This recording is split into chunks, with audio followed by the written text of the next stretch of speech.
ইন্নাল্লাযী ফারাদা আলাইকাল কুরআন লারাদ্দুকা ইলা মাআদ।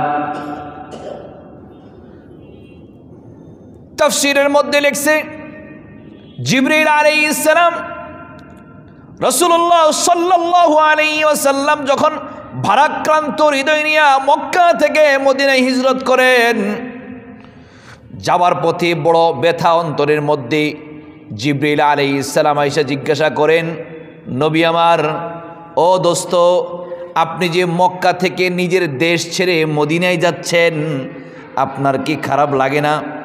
রাসূলুল্লাহ সাল্লাল্লাহু আলাইহি ওয়াসাল্লাম বলেন, কেন খারাপ লাগবে না?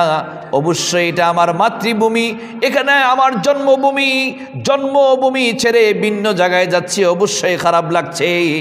কারণ যার মধ্যে দেশপ্রেম থাকবে, যার মধ্যে দেশের প্রতি ভালোবাসা থাকবে, সে দেশ ছেড়ে অন্য কোথাও যাওয়া পছন্দ করবে না, ঠিক কিনা? সুতরাং যারা বিদেশে বাড়ি করে, বেগমপাড়া করে, ইটালিতে, সুইজারল্যান্ডে বিভিন্ন জায়গায় বাড়িঘর করে, বুঝবেন এদের দেশের প্রতি কোনো মায়া নাই, ঠিক কিনা? শুধু মুখে মুখে দাবি করে, মুখে মুখে দাবি করে যে বাংলাদেশকে ভালোবাসি, নিজের দেশকে ভালোবাসি। আসলে যদি নিজের দেশকে ভালোবাসতো তাহলে বিদেশে বাড়ি করার কথা নয়। বিদেশে বাড়ি করে কেন? এক তো হইল দেশকে ভালোবাসে না, হয়তো দুই সুরত, এক সুরত দেশকে ভালোবাসে না, এই জন্য অপর দেশ ভালো লাগে। দ্বিতীয় সুরত হলো চোর, দেশের টাকা বিদেশে নিয়ে পাচার করে সময় মতো দেশ থেকে বিদেশ পাড়ি দিবে, ঠিক কিনা? এই দুই সুরত ছাড়া বিদেশে বাড়ি করার কথা নয়।